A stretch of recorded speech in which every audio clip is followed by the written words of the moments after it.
Aqui é Luiz Cedrani da BV Asset, uma das maiores gestoras de recursos do país. A BV Asset investe em diversas classes de ativos, dentre as quais infraestrutura, mercado imobiliário, renda fixa e crédito, renda variável e também no mercado de câmbio. Hoje eu vou falar um pouco das perspectivas de investimentos para os próximos anos. Além das perspectivas, a gente vai buscar abordar também as questões relacionadas às oportunidades e riscos que o mercado financeiro deve apresentar aos investidores nos próximos meses e anos. Entretanto, para entender 2021, 2022 e 2023, inclusive, é importante olhar para aquilo que aconteceu em 2020. 2020 foi um ano completamente diferente. Foi um ano em que o mercado financeiro e também a economia e a sociedade de maneira geral atravessou uma crise poucas vezes vistas, inclusive na história da humanidade. Foi a crise do coronavírus. A crise do coronavírus trouxe alguns impactos importantes. O primeiro deles talvez tenha sido a questão do lockdown. O lockdown trancou as pessoas em casa e as pessoas em casa deixaram de produzir, ocasionando uma perda sensível de toda a atividade econômica por todo o globo. Essa perda de atividade econômica acabou impactando de maneira diferente diferentes setores da economia. Aqueles setores mais voltados ao turismo, as pessoas visitarem lugares, as pessoas irem a restaurantes, sofreram muito. Entretanto, outros setores, como por exemplo e-commerce, acabaram se beneficiando fortemente das mudanças ocorridas no dia a dia da sociedade. O lockdown foi o primeiro efeito. Entretanto, para combater os efeitos desse lockdown, os governos e os bancos centrais adotaram medidas muito agressivas. Os bancos centrais reduziram fortemente as taxas de juros, Fed nos Estados Unidos, o Banco Central brasileiro, e além disso, os governos gastaram bastante, seja pela redução do recolhimento de impostos, seja também pelos incentivos que foram dados para a economia. Esse ambiente deve permanecer nos próximos meses. E como ele deve permanecer, dependerá exatamente do nível e da velocidade de recuperação das economias. E exatamente esse movimento deverá ser importante na definição e também na escolha dos ativos que deverão compor as carteiras de investimento de todos os investidores. Quando a gente olha na questão de bolsa de valores, a gente acredita que o ambiente nos próximos anos deverá ser positivo, com a volta do crescimento, um crescimento mais forte. Entretanto, a gente não espera que ocorra a retomada de preços, tal como vista desde o final do primeiro trimestre do ano passado, de 2020, até principalmente ao meados de janeiro desse ano de 2021. Deverá ser uma alta mais moderada, entretanto, já dentro de um ambiente em que os setores, os diferentes papéis deverão trazer uma espécie de rotação, um pouco mais de valor, um pouco mais de crescimento em segmentos que sofreram bastante, principalmente devido à pandemia.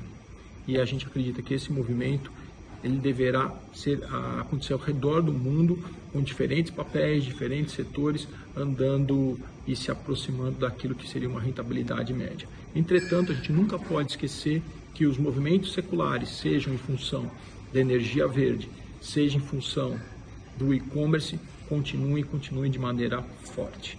Mesmo, por exemplo, a adoção do carro elétrico e a economia de baixo carbono.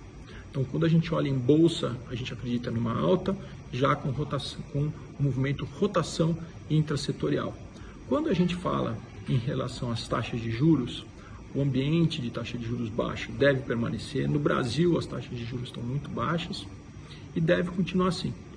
Entretanto, a gente acredita numa questão de normalização de taxa de juros. A gente não vai ver mais no mundo um ambiente de taxas de juros extremamente baixas. Por exemplo, no Brasil, a Selic hoje é 2%, com a inflação por volta de 4%, ou seja, uma taxa de juros real negativa de mais ou menos 2%.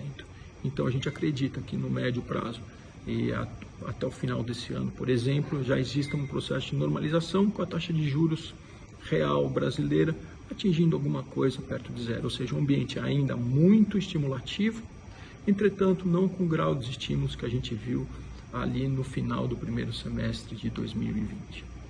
Então, dentro desse ambiente com juros mais altos, provavelmente a gente deve ver uma normalização da oscilação do real em relação às outras moedas, principalmente as outras moedas emergentes.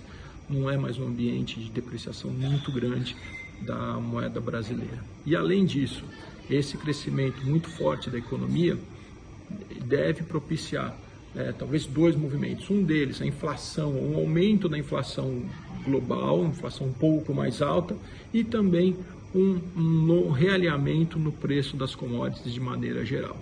Todo esse movimento deverá ser, de fato, positivo para os mercados emergentes. Entretanto, o que a gente tem sempre que prestar atenção é justamente no fato de que as economias globais, elas devem continuar num ambiente muito positivo, e esse ambiente positivo reflete no preço dos ativos, se reflete no desempenho dos diferentes classes de ativos e também no nível de inflação e taxa de juros. Então, o ambiente, de maneira geral, tem que ser muito observado, ele deve continuar volátil, com as incertezas resultado desse processo de retomada da economia.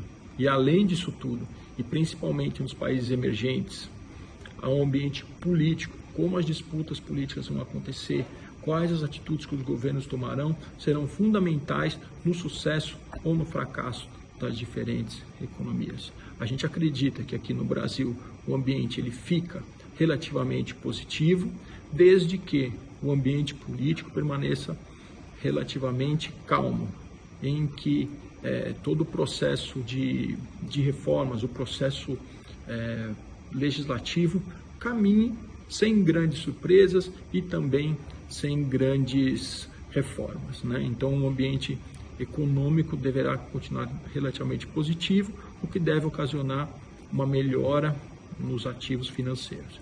Entretanto, temos sempre que prestar atenção, principalmente em relação ao valuation, ao valor dos ativos no Brasil e também nos Estados Unidos, o nível de precificação que principalmente as empresas de tecnologia atingiram nos últimos meses, com altas expressivas. Então, é isso. Bons negócios, vamos prestar atenção no desempenho da economia, prestar atenção no múltiplo das empresas e vamos ver o que esse mercado nos espera, nos aguarda aqui para 2021, um ano que deve ser de volatilidade e de normalização. Eu sou Luiz Cedrani, CIO da BV Asset.